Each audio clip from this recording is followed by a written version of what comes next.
What's up, guys? Mason the Brock Henderson here, and we lost to Liverpool at home. I mean, that should just explain it all. That's not good enough at all. It's, you lost to Liverpool at home. Like, you lost, that's bad. To Liverpool, that's worse. At home, there's no excuse. There were no ref mistakes okay, there were ref mistakes today, but there were no like Swansea bad ref mistakes where they cost us a goal. No, it was piss poor all around the pitch. Not all around the pitch. In the defense. And I obviously our defensive choices right now are limited. We don't have a lot of options, but why is Ivanovic still playing? We do have options out there. We have Marcus Alonso, we have Ola Aina, both more suitable choices than him. Cahill, I feel like, should be fined for the past two games. First, he makes a horrible mistake against Swansea.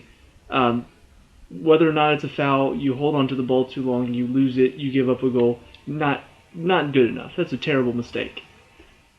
Both of these goals were him. First one was a bit of Ivanovic's fault too because he made a stupid foul, but the cross comes in off the free kick after the free kick, and he's the only one keeping him onside. Everybody else has stepped up; they would have been off, but Cahill's just for some reason pushed back. Well, everybody else has stepped out.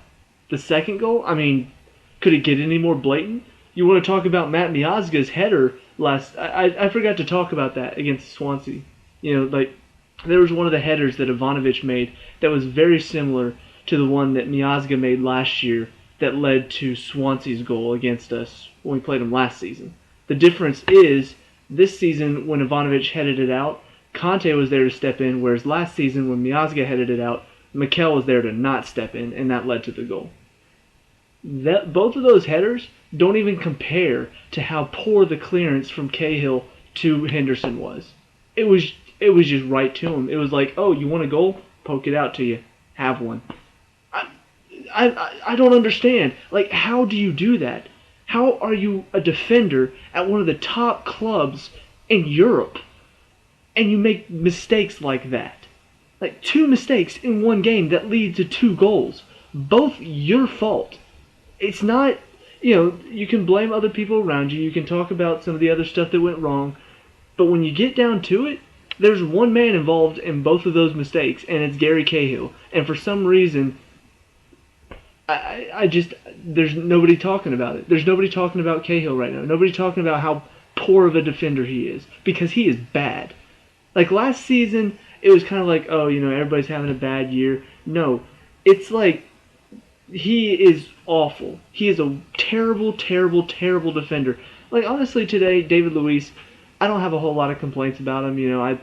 I talked about it in one of my in the review about the end of the transfer window when we brought him in. I talked about him then. I talked about how I wasn't really excited to see him come back because he's kind of a scary defender. He's not that great a defender. He's a good player, but defensively he's not that. Even David Luiz at this point is higher in my book than Gary Cahill is. That's how bad he is right now. And it's really frustrating. It's really, really frustrating because those two mistakes are all it takes. The first half we didn't play well. That's a given. You can watch the first half over and over and over again. You can analyze it. We did not play well the first half. And a lot of it, I think, it has to do with, one, our defense was really poor for a majority of the first half. We couldn't get the ball and we couldn't keep the ball. And, part of the keeping the ball involved Oscar and Matic. I think they're not good enough to handle the pressure that Liverpool were piling on. Whereas I feel like you put Fabregas in there, I think he can find a pass like long, get it out of pressure. Oscar and Matic, they don't do that. They try to keep it, they try to hold on to it. They don't do a good job of doing that. So overall, the first half was not good, and those two goals made it even worse. Second half, better. But you can still see the mistakes that Cahill makes. You can still see how he's being drawn out of position, how he's not tracking his man well. It's really frustrating to watch. And I'm tired of watching him on the pitch week after week. Like, Terry's got to be back, right? Like, he's got to be back by the next game. We need him in there instead of Gary Cahill. Terry and Luis, Terry and Zuma, Terry and Ivanovic, any of those, some of those aren't great, but you know what? It's better than Cahill. It's better than having Cahill in there because he is the Achilles heel of our defense right now, and that's been proven over the past 2 games. So anyway, done ranting about that. My other issue today, Conte's decisions. Not N'Golo, Antonio Conte. Like, he's been known to be the master tactician. You know, everybody talks about his tactical skills. You know, he's a very tactical driven manager. What was up with today then? Fabregas still isn't starting for some reason. And you don't make any subs. We're down, you know, we finally get a goal back in the second half. Good, you got him playing harder. You don't make any subs until the 84th minute. I'm no Premier League manager, but when I'm in my mind, if my team is down a goal and they've been playing against a team who puts high pressure on them, I'm bringing fresh legs in because that's going to kill the other team even more. They're already pressing so high. I mean, that's one thing that I will say. I will give credit to Liverpool. They put a high press on. They did that very well today.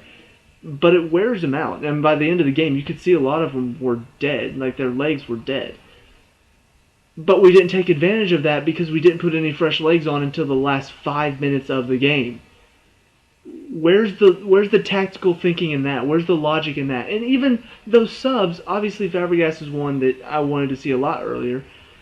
You bring on Moses, okay, fine. You know, I enjoy seeing him get a chance to play. He does well when he comes in.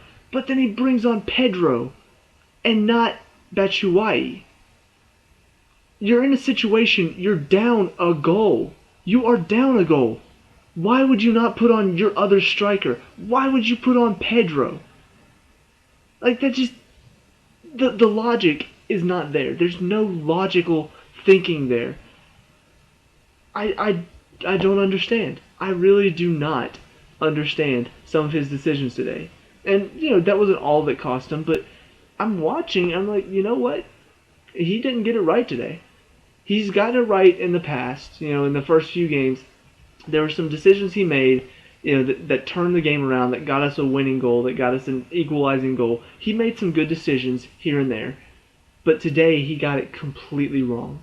From the starting lineup to the subs, all of it, I feel like he got completely wrong. There is no reason whatsoever to lose to Liverpool at home. They've got great attacking, but they've got piss poor defense.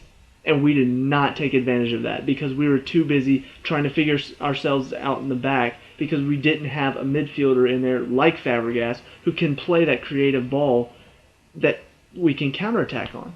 I mean, this was the perfect game for it. We needed that long ball from Fabregas so we could get into the counterattack. Instead, we've got Oscar who isn't strong enough to put in a challenge, and we've got Matic who, even when he puts in a challenge, he's not able to keep the ball, or his pass isn't good enough to get us into the counterattack.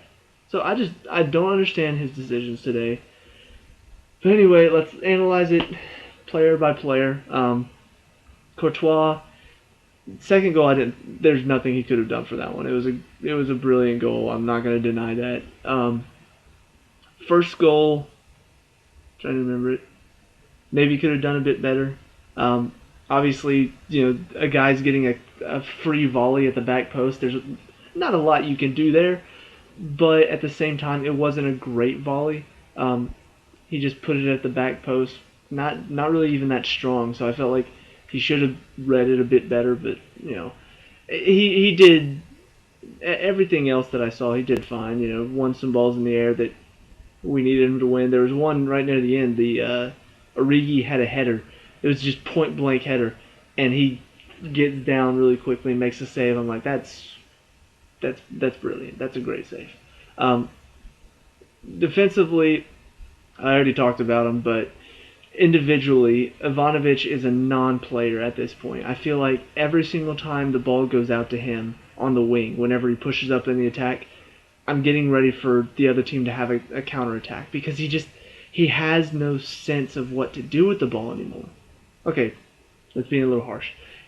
he's too slow to play. That's what it really is. I mean, you watch him play, he looks so much slower than all the other players out there. And for some reason, just keeps getting the start over Alonso, over Aina. I'm like, those guys are fast at least. They've got speed. They're not going to get beat by speed.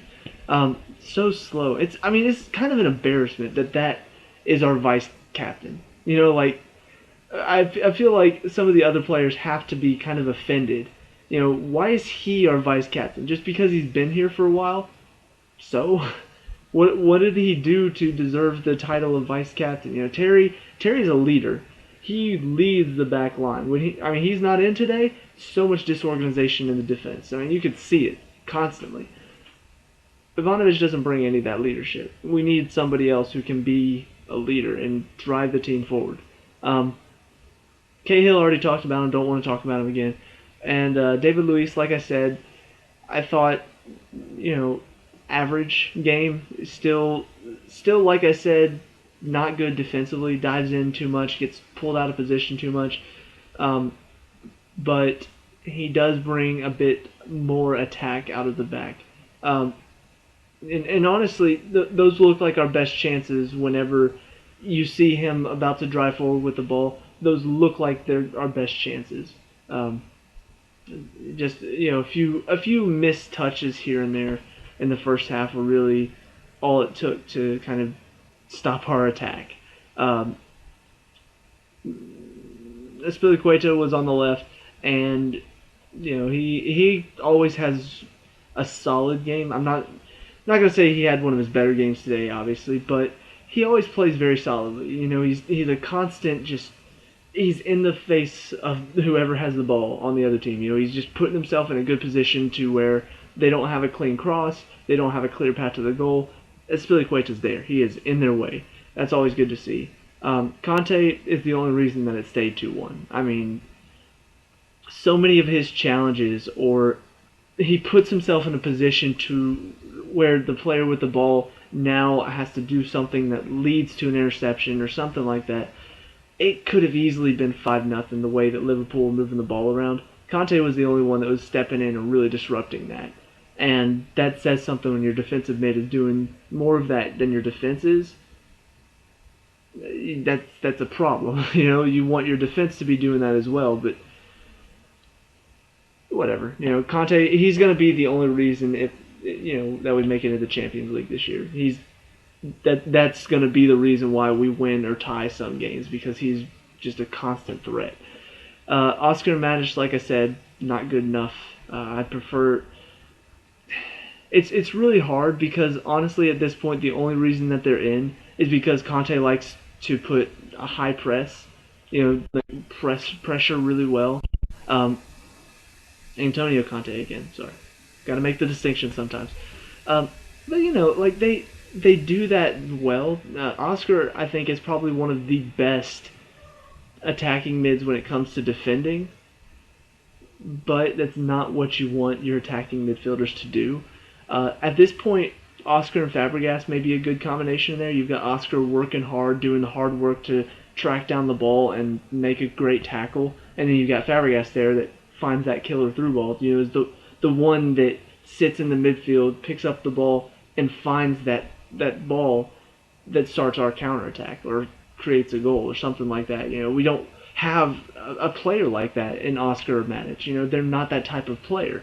So that's what we're lacking there. Hazard and Willian, first half they were very contained because we couldn't get the ball out to them. We're so trapped back in our own half. Liverpool had a lot of possession, and there's not much they could do there. Second half, I thought, though, they did as much as they could, tried to get that goal.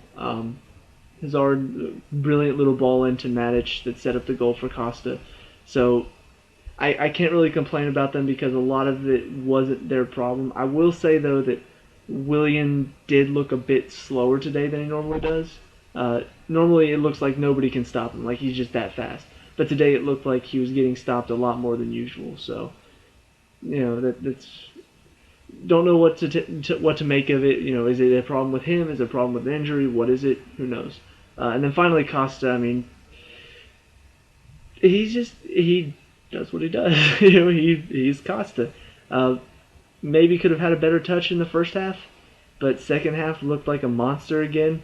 Looked like he was up for a challenge, and God, I hate the fact that he couldn't get another goal because he looks up for the challenge this year, and that is the one bright point I think we can take away from this match is that Costa looks like he's up for the challenge. He looks like he's ready to really go at defenders and give them an issue, give them something to think about. So that's really good to see. And I mean, his goal was brilliant play from Hazard and Matic.